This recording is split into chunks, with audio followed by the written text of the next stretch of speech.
Hello everyone, and thank you for attending today's webinar. Ocean Market Chaos Continues. What's next? Before we begin, let's cover a few housekeeping items. On your screen, you can see multiple application widgets you can use. You can expand your slide area or maximize it to full screen by clicking on the arrows in the top right corner. A copy of today's slide deck is available in additional materials on the bottom left. Also, join us on March 24th for State of Trade webinar. You can find the link to register on the top right corner. Please ask questions through the Q&A widget on the right. Our experts will be answering them during the webinar and after the webinar. An on-demand version of this webinar will be available shortly after we finish, and it can be accessed using the same audience link that was sent to you earlier. Lastly, please keep in mind that all the information provided in this webinar is presented based on the situation at a time and may not be customized to your specific situation. All right, so my name is Nerijus Poškus, and I'm a Vice President of Ocean Freight. I oversee global ocean freight carrier partnerships, ensuring that Flexport customers have ocean-based services and infrastructure they need to trade efficiently. Prior to Flexport, I worked a bit at Kuehne + Nagel, and I'm very happy to be here. With me, I have three experts. Erin Atherton, she's the head of account solutions and implementation at Flexport. She leads basically the whole global account solutions and implementations team at Flexport. Welcome, Erin. Good morning, everyone. We also have Jan Hens. Jan is the head of Ocean Freight in North America. He's responsible for all FCL procurement-related activities touching North America across all trade lanes. Welcome, Jan. All right, good morning, and thank you for having me. And last but not the least, Jason Parker, head of Ocean Freight North America Trucking. He's basically Jan's equivalent for trucking for FCL, trucking, LTL trucking in North America. Welcome, Jason. Hey, great to be here.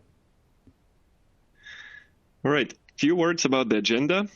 So we are going to spend a few minutes, but less than usual, on state of the market, just covering, what's happening in the market. Then we have a quick Q&A with the experts about what to expect next. And then we're going to get into the meat and potatoes of this webinar is how to run an effective RFP. Because if it's not in writing, it doesn't count. And then we're going to wrap up with a Q&A. We can answer, hopefully, most of your questions. All right, so where are we today? I like this graph. Some of you may have seen this already, but this graph kind of explains very well where we are and why where we are. A few more things that I think it's important to mention is that this crisis that we have experienced last year, right, when the pandemic hit China, then Europe, then United States, was sort of similar to the crisis for shipping that we experienced in 2009 when GDP fell by 0.1. The difference this time was that this time the container volumes only dropped 1.4%, while the global GDP dropped 3.5%. Last time when this happened 11 years ago, GDP barely fell. It fell down by 0.1%, but the containerized volumes plummeted more than 8%. I read that on Alphaliner. So I think, again, that's big, right? That's a big difference. This created this famous vicious cycles where supply and demand got imbalanced because container volumes quickly rebounded after what happened in the market last year. Then we started seeing labor shortages due to coronavirus. Ports got congested because too many vessels arrived at the same time. Then vessels get delayed. They don't come back to China on time. That means equipment is not there, and essentially it's a vicious cycle. Now, why is this important and why I'm repeating it second time for those who joined the previous webinar? Of course, this created a record high rates in the market. At the same time, the reliability globally is at all-time lows. What's really important and different now is you guys and basically all the importers and exporters almost are forced to renegotiate new contracts at this very uncertain time. So in this webinar, we're going to try and answer some questions and see, what the best practices are. But it is extremely important to do this right. Diving in a little bit deeper, the surge continues. If you look at 2021, year to date, the U.S. imports are up 20% compared to 2020. And, one could argue that in March 2020, the volumes were already affected by coronavirus.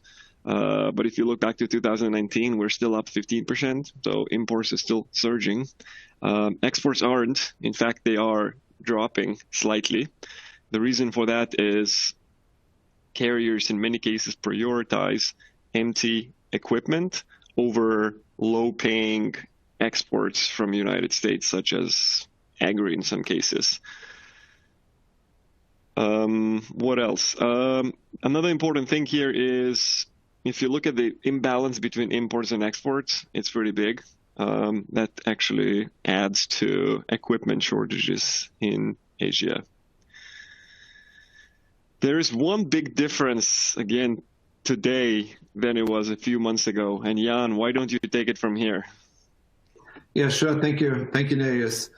I think, shipping is in the news and is making headlines right now.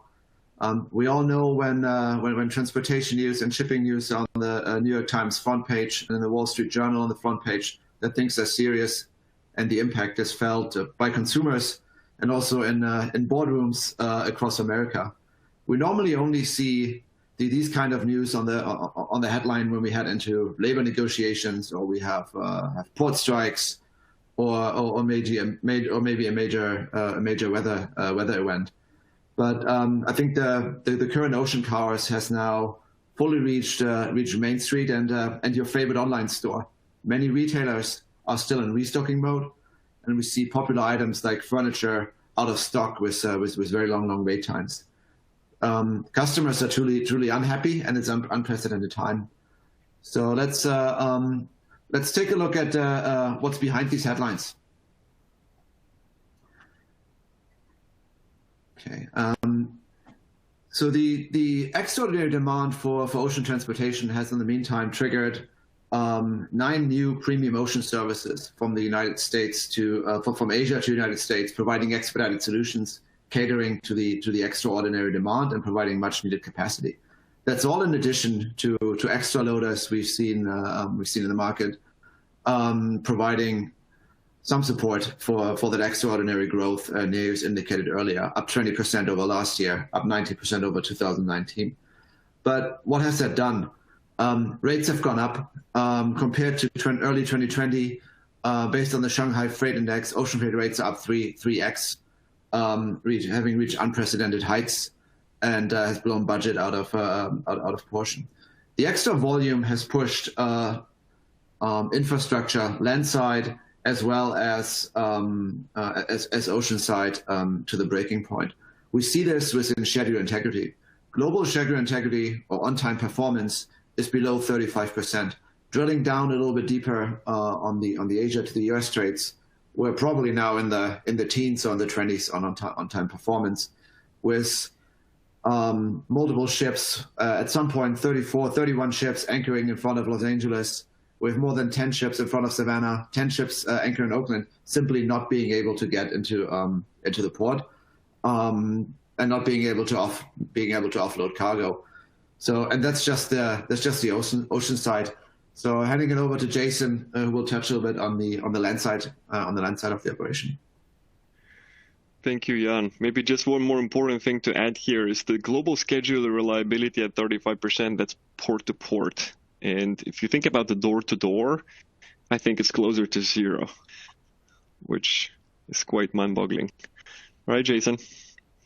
Yeah, so the congestion also just doesn't stop at when containers discharged. You can see here from these stats that chassis availability and equipment shortages are also happening on the land as well. You can see with chassis in New York being at 26 showing in the pool in March compared to over 2,000 in March 2020. Similar story in LA Long Beach with the pool of pools there as well.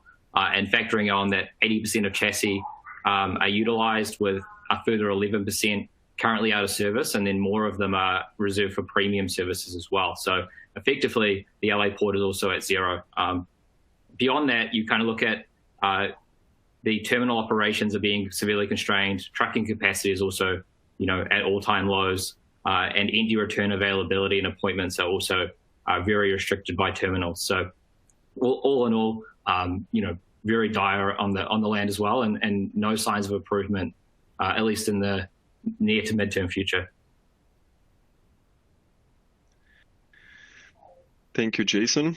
All right, we're going to transition soon to what to expect next. But before that, I would like to ask, and please answer this question and spend a few minutes, because this data helps us and also helps you to make better decisions, because we make this data public for those who want it. When do you have the most flexibility for creative solutions during your annual RFP? Where? Sorry, not when.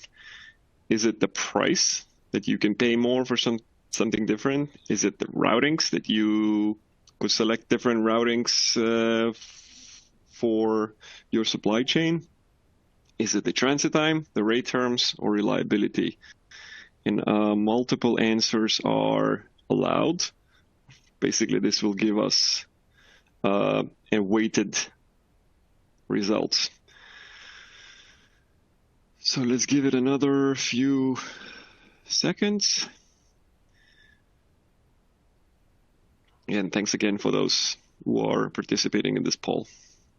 All right, here you go. The results are, most of you say they have the most amount of flexibility with routings. This indeed is quite important. We're going to cover it a little bit during the last session of this webinar.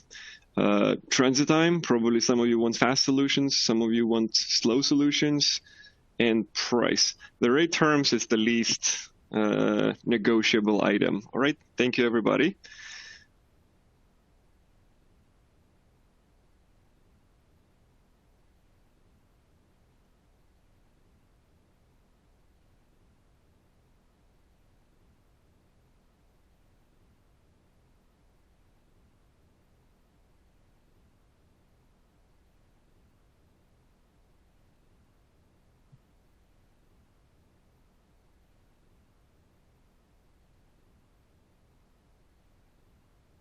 All right, looks like we lost Negus. Let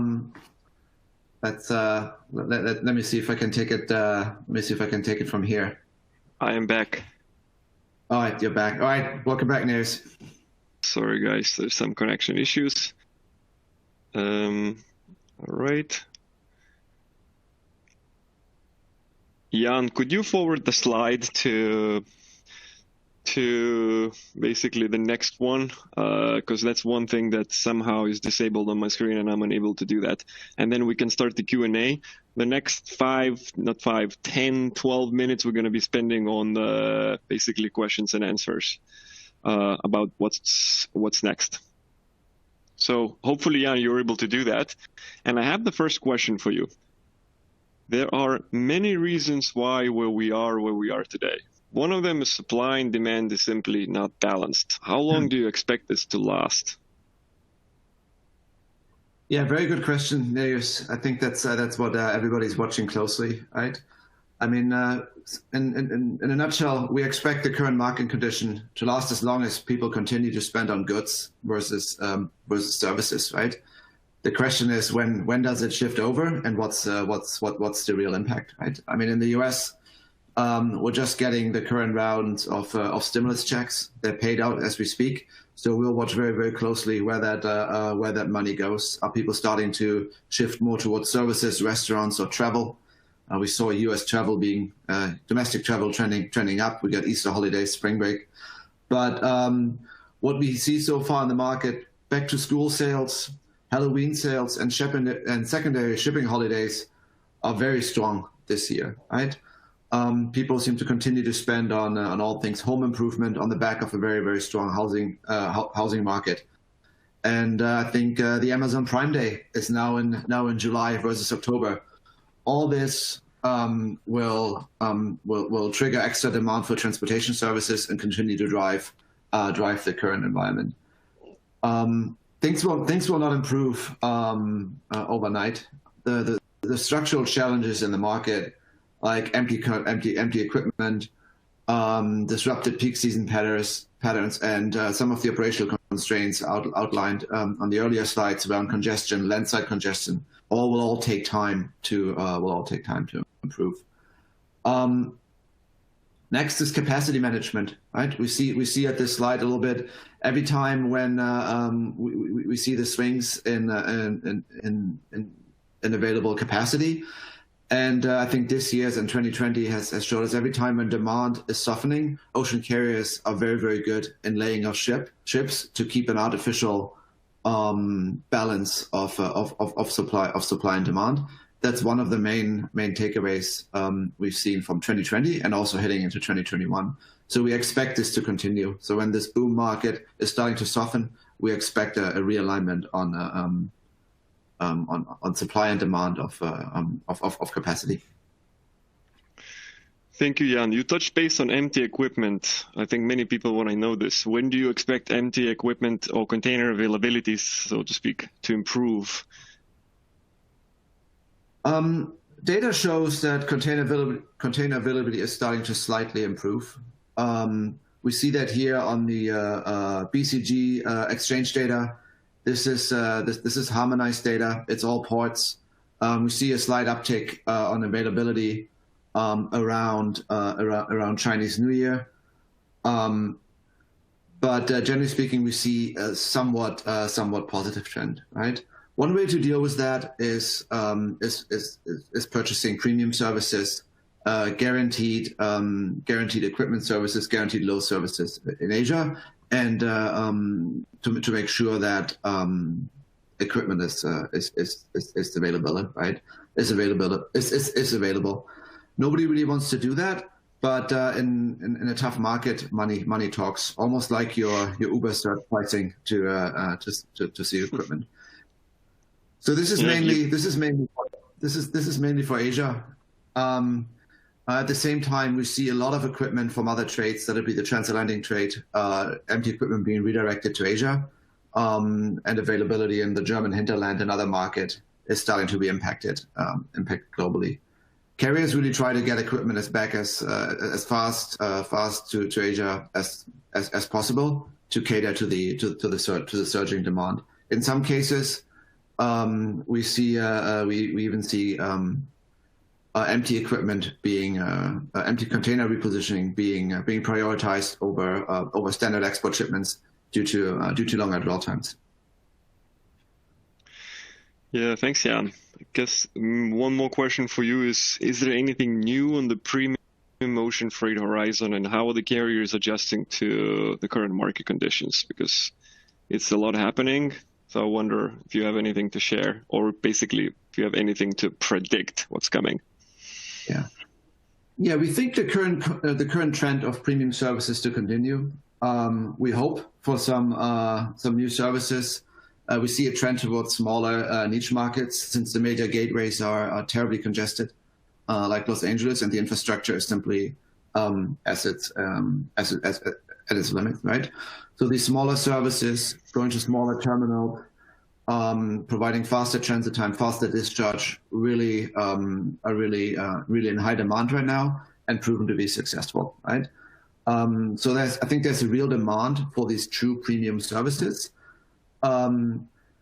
versus some of the rise in some of these fake premium services, which basically against an upcharge just allow you to jump the line, similar to an airport priority lane to get to the TSA quicker. But I think the trend will continue, and there's a real demand in the market for true premium services who really provide a differentiated product versus just pure capacity and equipment availability. But at the moment, we expect both to continue and both to be in high demand. I tend to agree with you. Smaller ports and smaller terminals combined with some other solutions may be the way to go for something that's extremely urgent. Jason, question for you. Can truckers service these smaller ports or terminals as well as they can service the big ones? And is there opportunity for an on-time performance improvement on the land side? Yeah, I think it depends. These smaller markets can be equally congested as these larger markets, just at a slightly smaller scale. Really, the big difference with premium services on the destination side is how fast you can get the box out of the port, right? As Jan kind of mentioned, these fake premium services, the really good premium services come with dedicated chassis, preferred gate access or preferred appointment access to really guarantee that that box gets on a chassis and out of the terminal within a 24-hour period. And that really is like what defines, a real premium service and actually enables the trucking companies working the ship to actually pull more boxes faster and service their clients, better than the regular piles of containers just sitting waiting for appointments and facing the same restrictions around chassis shortages and trucking capacity, right? So really focusing on the premium services that provide those really value adds of the dedicated chassis and gate access is really important. And that plays a big factor into the premium plus transload offering. It can be a huge advantage for inland locations, but you really want to make sure you're also getting that premium access to pull those containers early. If you can do that, you can turn around a transload in 48 hours from available to out the door on an FTL to the final destination. And that port operations combined with the trucking is really the key to that. Thanks, Jason. Now, besides premium ocean freight, which is still a fraction of the market, right? Probably less than 10%. What are you expecting in 2021 in general on the trucking front? Yeah, so I think we're going to see continuing strain on infrastructure, congestion, chassis shortages. I mean, they've been the things for a few years now, and especially in this market. We are going to see rising trucking costs. The market itself, costs are continually rising for the trucking companies.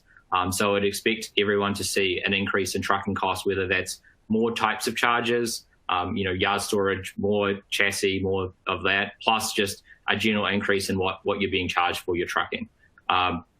So really this year, I think like a lot of people are focusing on reliability, service, and capacity, right? And I think for everyone out there, making sure you work with service providers that have access to provide, chassis commitments or have their own chassis outside of the pools and can actually provide their own wheels to pick up boxes is important. Working with players that can actually dedicate capacity to your operation and really build an operation around the things that you need to service your freight is going to be really important. Their reliability is going to be the most important thing to ensure you keep your supply chain moving versus maybe the cheapest price, which is what happened in the trucking industry, obviously, over the past few years.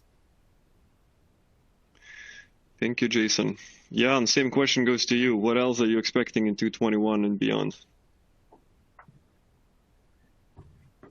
Yeah, I think we expect the we expect the drive for premium to continue, right? From all what we see right now, it's resilience over price, right? Securing capacity in a timely fashion to keep the supply chain going, not letting a backup occur of cargo, not having cargo pile up in Asia, and just keeping cargo going on a regular basis, and sustaining that space. I think that's key, and we see that trend to continue, and we also start to see that heading into this year's contract negotiations. It's not about the last. It's not about the last $25, right? It's not squeezing for rate. It's making sure that the capacity is there to get cargo on the shelf. Thanks, Jan. I would also add that a recommendation for the importers that sometimes you have different products and they may need different ocean freight products to be shipped, right? The premium products are expensive and maybe not every single product needs to be shipped on these premium services. So think about differentiation. And here goes my last question to Aaron is like, Aaron, what I'm hearing from the experts is that the future is not very easy to predict. So what would you advise? Yeah, it's so true. After seeing these graphs and learning more from Jan and Jason, it's quite clear we need to expect the unexpected. This is where we have to position ourselves in an effort to play both offense and defense. A one-size-fits-all approach is just not going to work. Running a properly structured RFP is going to be more important than ever. And that's why I'm glad we're going to talk about it next. Yeah, indeed. Great segue to the last section. Before we get to the last, again, the meat and potatoes essentially of this webinar, question for all of you. Have you launched your RFP yet? I really hope you did, but I want to see the answer. Timing, remember in the first slide, I had a clock that didn't show what time it is. I think it's running out. Again, we're going to discuss details, but please let me know if you have launched an RFP and it's finalized, if you launched it, but it's going to be finalized by the end of this month, next month, or if you haven't launched it. Some of you may not be planning to launch an RFP at all, and you may be planning to use spot rates. Again, thank you for your time on this Q&A. Right, here we go, results. 27.5% of the importers have not launched the RFP. 42% are planning to use spot rates instead, which actually is not that surprising because roughly about half of the importers are shipping on spot pricing. So that actually, I was expecting that. For the rest, the numbers are a tiny bit surprising to me. I was expecting to see more bids that are due by the end of March or the beginning of April. So let's discuss why I believe those numbers should look slightly different. But it makes the next session so much more relevant. So that's great. Exactly. Stick around. The next session is going to be very, very interesting and useful. So Erin, the floor is yours. Yeah, excellent. I'm really excited to talk about how to run a successful RFP. Perhaps some of you have run RFPs for many years of your career, but unlike perhaps the years in the past, this is where we really wanted to hone in on how do we need to think about things differently in an effort to get a different result, and at the same time, navigate a really unpredictable market. So we wanted to share today a couple best practices that we think can give you some very good guidance as you traverse this unknown territory. So the first one to take into consideration is laying out a schedule. And perhaps that goes without saying, but before you issue an RFP, it's best to lay out the schedule. And what I mean here is you need to go beyond just slotting tasks into weeks, but rather during this planning phase, this is the time for you to really start to consider the intent of your RFP. How much change are you open to considering in your network? What areas are you feeling the most pain, or what areas do you have the most flexibility? Are you open to introducing a new provider? Or are you simply interested in refreshing your existing rates? All of those are fair and reasonable intents. What's most important is that you're aligning your RFP intent to your business objectives. For instance, this is where, as your business is continuing to evolve, thinking about, is transit time most important? Thinking about where are routings, where you have that flexibility. Spending that time upfront, preparing your RFP, outlining your lanes and your volume totals is going to really help you in the long run. Now, I realize this is hard and detailed work upfront, but if you don't take the time to think this through before launching your RFP, your options are going to be limited and you're going to be forced into decisions that you didn't intentionally make.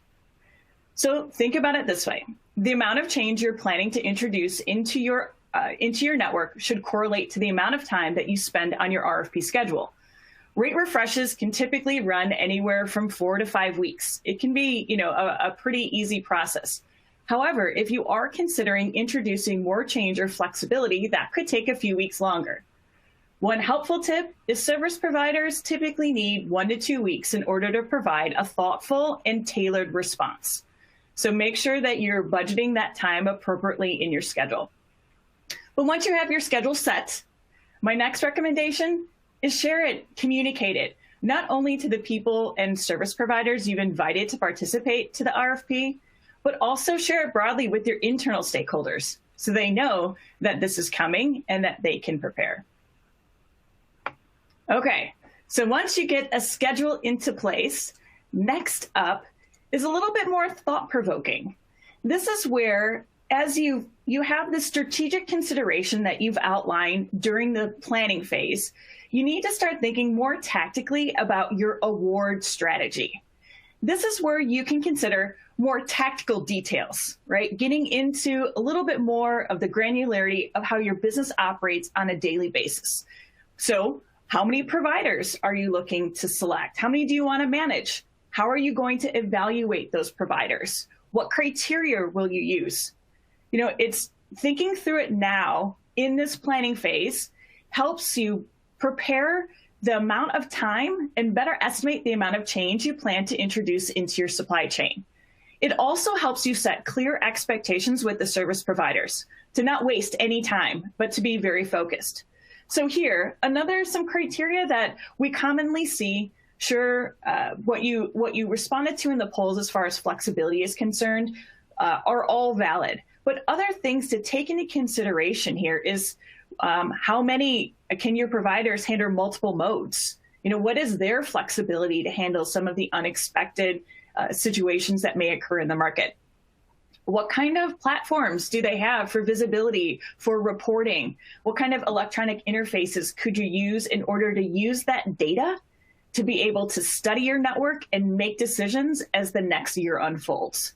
So there are a lot of considerations here, a lot of ways that you can evaluate your providers. Let's take a pause here. I'd love to ask our experts a little bit more about what they see when evaluating providers.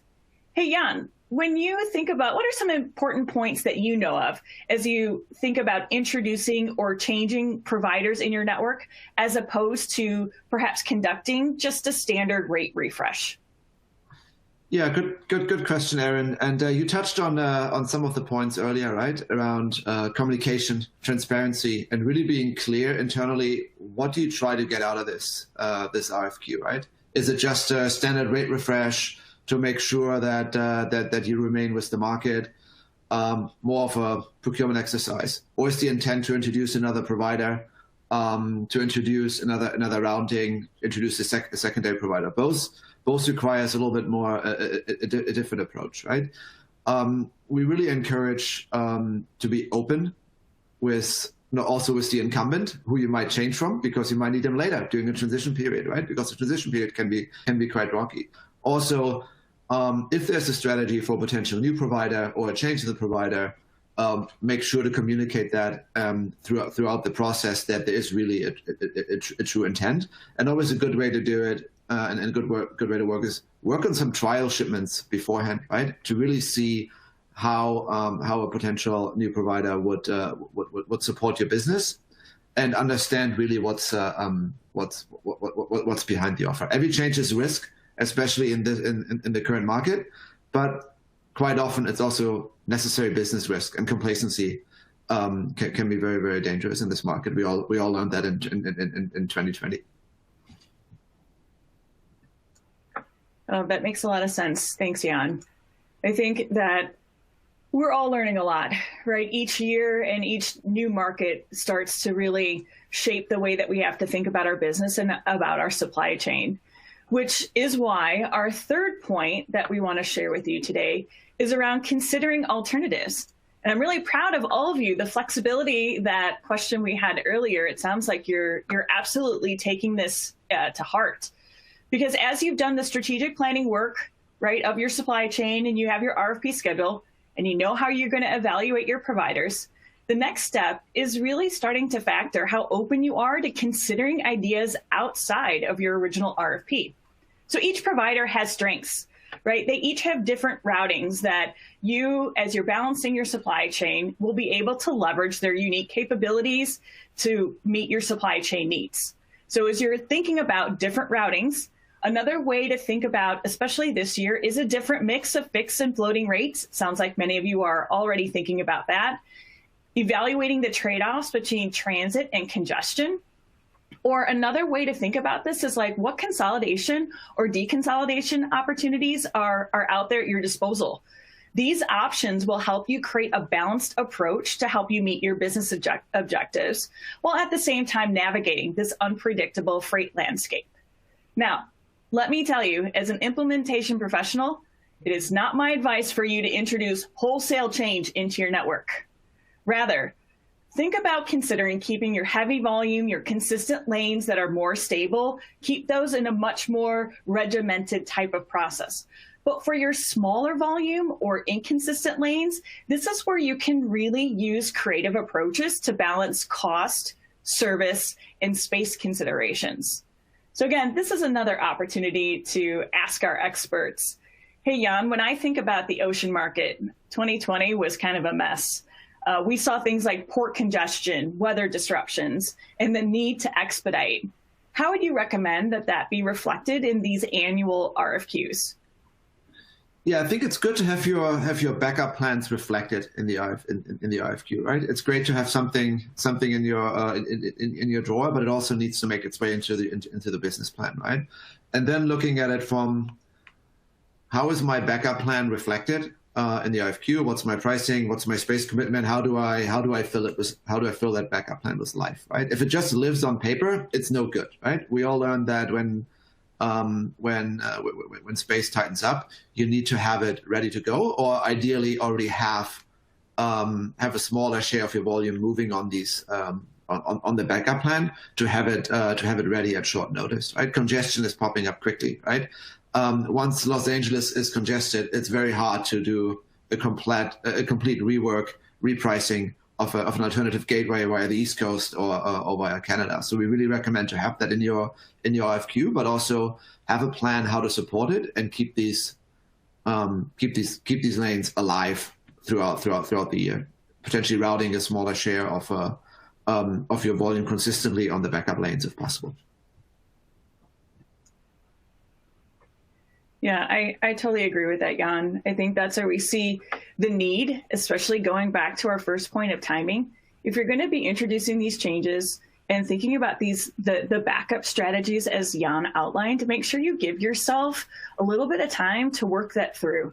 The other thing that you can consider doing is involving some of your distribution, either your shipping or receiving representatives, your team members. They probably can give you some good insights to understand how much flexibility they have. And together you can put together a really pragmatic solution. That actually takes me to our fourth point, and that's thinking beyond port to port. Now, this time of year is traditionally heavily focused on full ocean container rates. So that's why we call it RFP season. We got to get those RFPs out because there's a pattern we're all familiar with, right? We're negotiating space and rates for the upcoming year. While the ocean contract renewal is certainly critical, it's not the only area of cost consideration for you to think about. There's an opportunity here to explore the complementary services such as drayage, customs, trade advisory, freight insurance, visibility, and reporting. There are so many facets to supply chain. The reality is the ocean market will eventually settle and lock into rates. And as you strategically identify which providers, you're going to find incremental ways to drive value and cost savings for your network. However, there are opportunities embedded into these adjacent services that can be used to drive step-level value for your business, as well as give you a creative way to bundle and negotiate these end-to-end services. Again, a word of caution, there are countless ways you can organize these services to drive value. This is why we recommended earlier, you need to think about what intent you have with your RFP, how much change you want to introduce into your supply chain, right? So don't change it all overnight. But at the same time, I really want to challenge you that simply renegotiating your ocean rates is not going to move your business forward. It just won't be enough this year to handle the uncertainties. So with that in mind, let me ask you, Jason, especially from a trucking perspective, when you think about trucking services and cost, how do you see them playing a larger role in the overall success of our customer supply chains? What should they consider? Yeah, thanks, Aaron. Yeah, look, good question. Destination trucking as Aaron mentioned, can be a huge cost to your business outside of just the port-to-port ocean rate, both in terms of the cost of the trucking services themselves, but then also the additional costs you can incur and the cost to serve for your teams managing the exceptions and escalations and things like that. Especially if you're diversifying your ocean carrier contracts across a few NVOs or BCO and NVO volume, it could be important to think about how you're managing your drayage services and actually going out to bid on a drayage management or drayage service RFP as well, where you want a single provider to manage your drayage and consolidate those services across all your providers. This will give you a central control tower and give you a lot more control over the end product for the trucking, where we mentioned there's a lot of exposure on cost and things like that. It'll help you reduce leakage and you can actually prioritize containers across different forwarders, across different contracts for local delivery based on what your warehouses need. Prioritize things like transloads and other services as well, and hopefully reduce your demurrage and detention.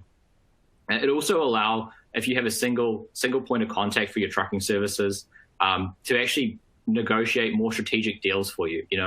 If you're moving a lot of volume, you may be able to get peel piles in certain ports, or chassis availability reserved for you, or just drayage capacity as a whole reserved for you, special yard setups or other situations that allow you to have an advantage. So thinking about how you're actually managing your destination and how you're looking for synergies, even if you're moving business across a lot of different ports or with many different providers into the same port, is key here to thinking about the beyond the port situation. Those are some really good insights. I think what resonates with me the most is the leakage, just the leakage of cost that we sometimes see that comes out in accessorials, detention, and demurrage. And they are a necessary area that demands attention, right? And so that actually takes me to my fourth point and recommendation for running a successful RFP, and that is paying attention to the details. Again, this is probably something you already know, especially if you've run a RFP previously. The freight industry is incredibly complicated with lots of acronyms, abbreviations, and terminology. The RFP responses that you get from all of your providers, they're going to come in and right at the deadline. And when you have all of this data at your fingertips, my recommendation to you is to pay attention to the details. By details, I mean the charges, charge groupings, accessorial schedules, and even the general rate terms. So here's a quick tip, perhaps a lesson learned the hard way. When you first get these responses in, invest a small portion of time sanity checking the data for just routings and minimum maximum costs to make sure it makes sense. You guys know the whole RFP process operates in a fragile set of spreadsheets exchanged through email or perhaps uploaded to a technology tool that helps with the evaluation. So once you weed out any data issues, the first cut of it, then you can move quickly through a more detailed analysis. But again, don't let a bad sort ruin your schedule. So this is where, when you get the data available, you should pair a freight resource and a data analyst. Let them spend some quality time together. That will unlock your ability to do an apples to apples comparison. It'll also make it easier to evaluate the results against your plan criteria. So here's another piece of homework for you. The amount of detail you know about your supply chain, knowing, let's say, how you understand the variable charges that you have and the likelihood of those variable charges occurring are going to put you in the best position to negotiate. What do I mean by that? All of those variable costs at times can either be embedded into your base rates, or they may be lingering separately in some sort of accessorial schedule or rate term. Pay attention to that. The more you know about your business and the usage, the better position you will be in to negotiate, right, according to the usage that you would expect. So again, a word of caution. This is not an area to get super fancy. If you negotiate super complex deals, it will likely translate into the complexity with your invoice payments and with your accounts payable team. And quite honestly, nobody wants that. But knowing what the what the data is telling you is going to put you in a much better position to make wise decisions for your business. So when I think about the details, trucking has a lot of specific details. Hey, Jason, would you comment? What are some of the areas that you would recommend clients pay attention to beyond just the standard ocean port-to-port pricing? Yeah, I think you kind of hit a lot of the points in your little coverage there, but yeah, free time itself, I think, is a big piece of this. How much free time do you have at destination? That can really impact your cost, both from a number of chassis days and yard storage days that you're paying to people, as well as the amount of demurrage and detention you're going to pay. That's really a big thing to look at. If you've got 5 free days in one contract and 6 or 7 or 10 on another contract, that can make a really big difference to the overall cost of your supply chain. Transit time is obviously a big factor as well.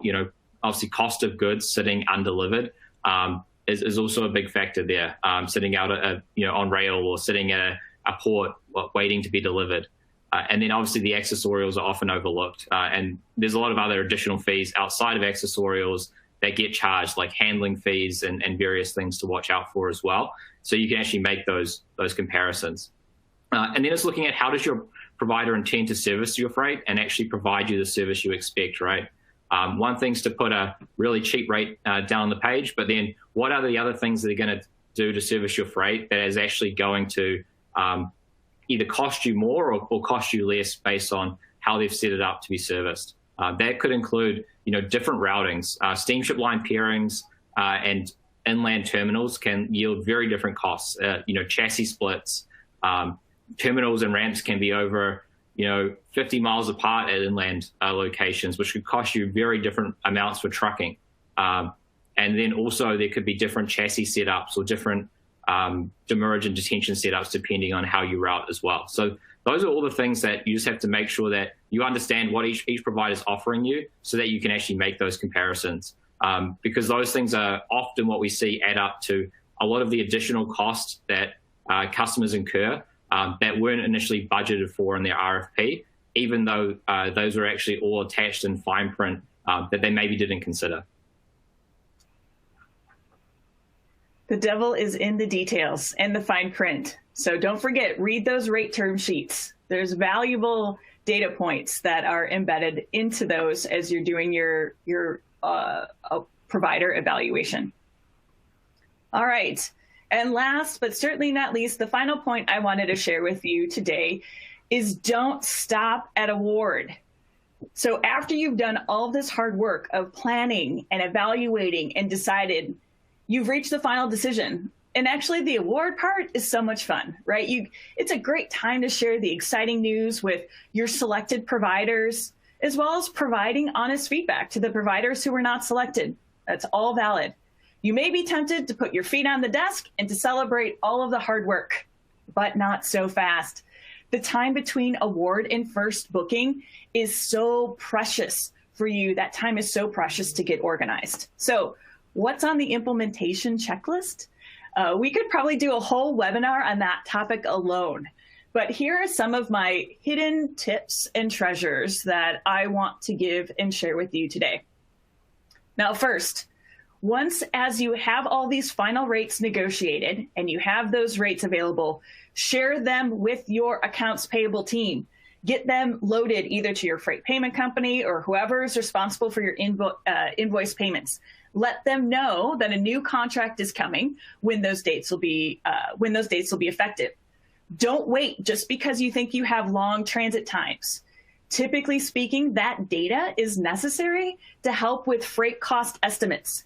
So if you want to get an accurate financial picture of your supply chain and the health of your business, give them those cost schedules as quickly as possible.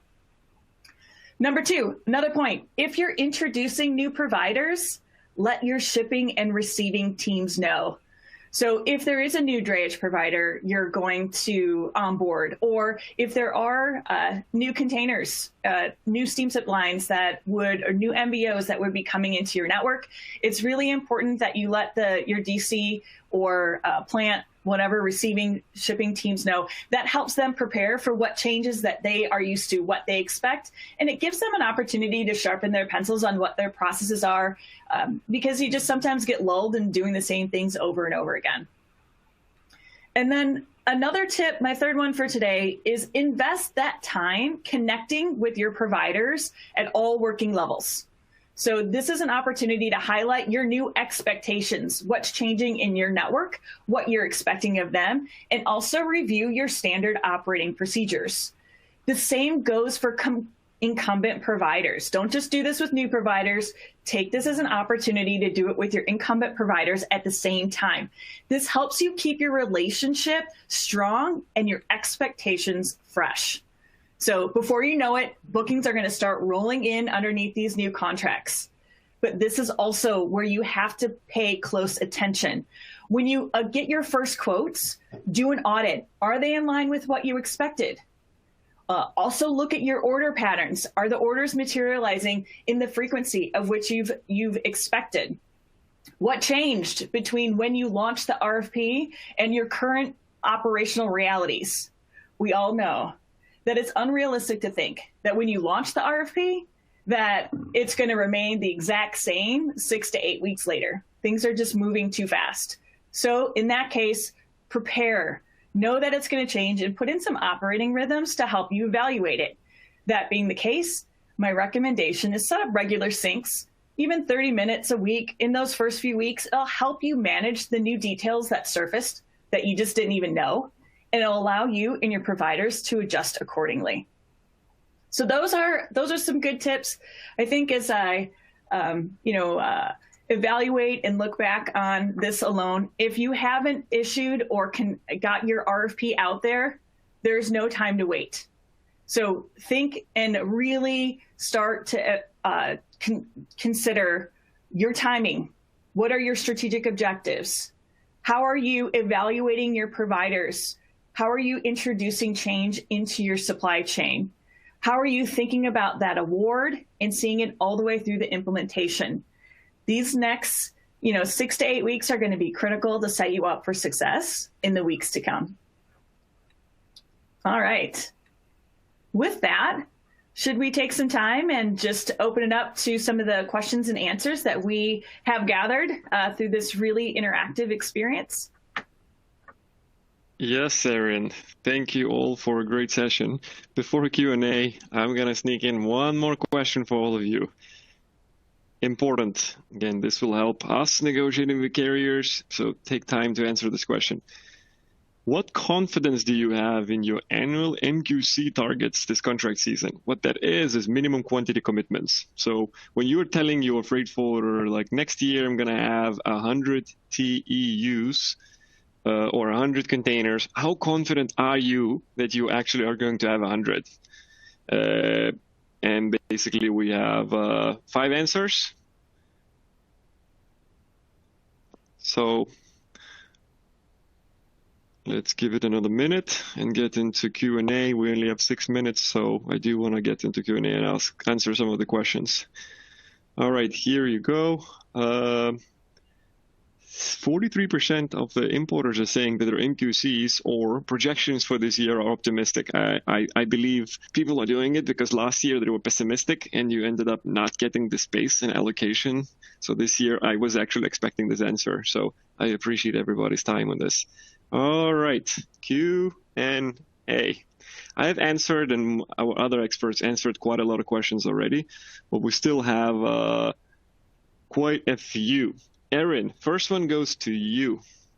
What areas of flexibility in RFPs do you feel are currently underutilized or unthought of? And you can also consult with Jan and Jason on this one, because I feel like it really reflects well what we have discussed. It's true. I think what I see most often is the thinking about alternative routings. Right. And in a structured RFP response where you have a specific lane and, perhaps dictated via ports, I think at times the process carries us all away as opposed to the spirit of what we're trying to look for. And what I mean by that is the process, we look at the price for that particular routing and we sort of move on. this is where I think we can do a better job of providing some time, thinking about what are we really trying to accomplish with that lane? How much time do we have? What are the other, East Coast or West Coast options? But again, you have to have provided enough time in your RFP process in order to consider those alternatives. Yeah, I like Aaron. I like where you're going with this and making the RFP process more than just an Excel rate exercise, because as you said, it can highlight a very clear routing plan. It can include all the backup options, and it can be a playbook throughout the year. I think that's a really, really good way to look at it. Thank you both. One more question that I think I'm going to ask myself, because I like that question. What is the main difference between the usual service and premium?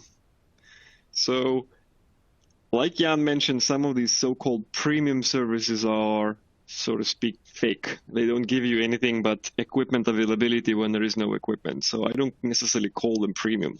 But there are multiple different premium products. You have fast boats, basically smaller vessels that are running at whatever 10-day transit time from Shanghai to Los Angeles.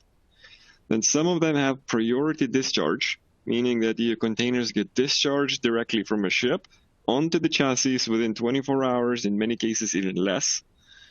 Then you have premium rail services that can be combined with ocean freight. You, of course, pay much more for that, where the shipping lines have contracts with domestic rail providers. It's the same BNSF and UP, but they have different trains. For domestic, essentially the same DHL or FedEx mail trains. They are running more often, more frequent, and faster. And why that is faster? Because they pay more. Then you have your premium so-called just no roll, meaning that your containers will not get rolled to the next sailing. You pay a premium for that. That's not necessarily an infrastructure premium product. It's just paying more to get on a boat. And there are a few others, but I hope that gives you a good answer. And most of the premium products today exist from Shanghai, Ningbo, southern China, such as Yantian and around, Vietnam, which is Ho Chi Minh City, Lim Chabang, and a few others. Other ports typically don't have a lot of premium products just yet, but again, they're coming. All right, I answered my own question. Not my own, but I answered a question. Jan, next one is for you. When will things get better on movement of containers? And you discussed this, so I feel like it's appropriate for you to discuss it. Yeah, I mean, I think I can tag team this with Jason on the trucking side, right? Because it has two components: as an origin component, as a port component, as well as an inland component. It is all connected, right? At the moment, it's more of a demand crisis, right? Because the demand for sure outstrips supply at this moment in time, and we're really pushing our infrastructure in the U.S. To the limit, combined with operational challenges around weather, and let's not forget we're still in COVID, right? So I think it's all closely correlated, right? Once vaccination goes up, once COVID goes up, things also flow a little bit smoother because there's more velocity at the ports, better labor situation at the ports as well as truckers, right? But the structural challenges remain that our infrastructure is not being able to support the continued onslaught of the volume. Jason, what do you think? Sorry, I was on mute there. Yeah, I think right now I think the congestion and port conditions are going to continue for at least a foreseeable future. I'm not sure as like what the leading indicator will be for these to ease. But I think, chassis are still at an all-time low. Turn times at the ports are still at all-time highs, and generally the congestion overall and lack of trucking capacity. There's not new trucking capacity coming in to solve this problem. So really it's going to be dependent on, volumes decreasing, number of vessels arriving, getting more spaced out, and then things starting to get back to normal. But that's definitely not in the near future, and it's the world we're going to be living in for now. Thank you, Jason. Two more questions. I know we're out of time, but I feel like I really want to answer them. So for those who jump off, appreciate your time. For those who stay on, here you go. One, I'm going to answer very quickly. With demand as high as is, why are the blank sailings causing even more damage to the market?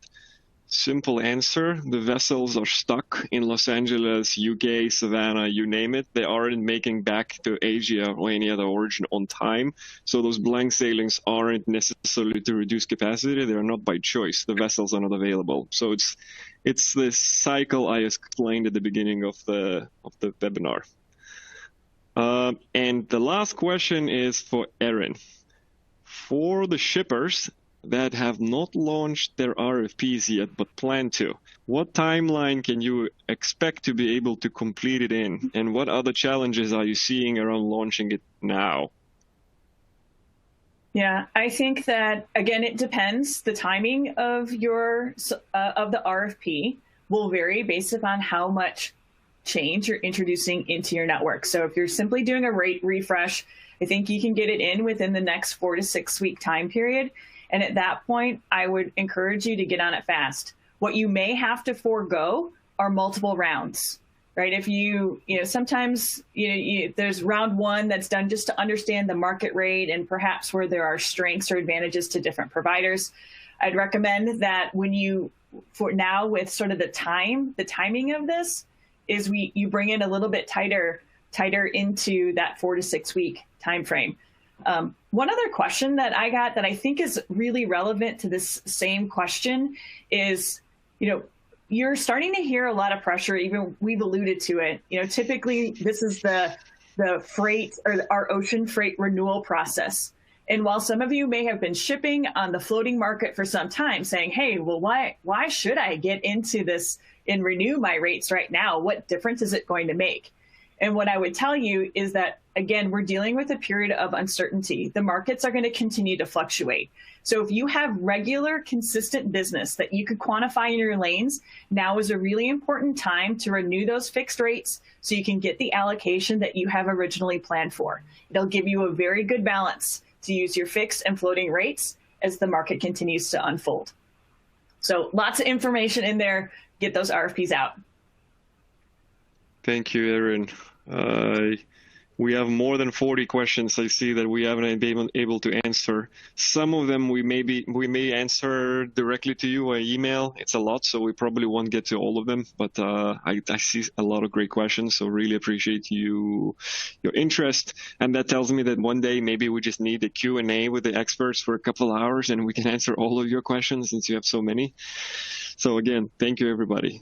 To wrap it up, an on-demand version of this webinar is going to be available shortly after the webinar, and it can be accessed again using the same audience link that we sent to you earlier. Please remember again to save your spot for the next webinar, the State of Trade. It's on the bottom right. And again, thank you all for joining us, and please stay safe.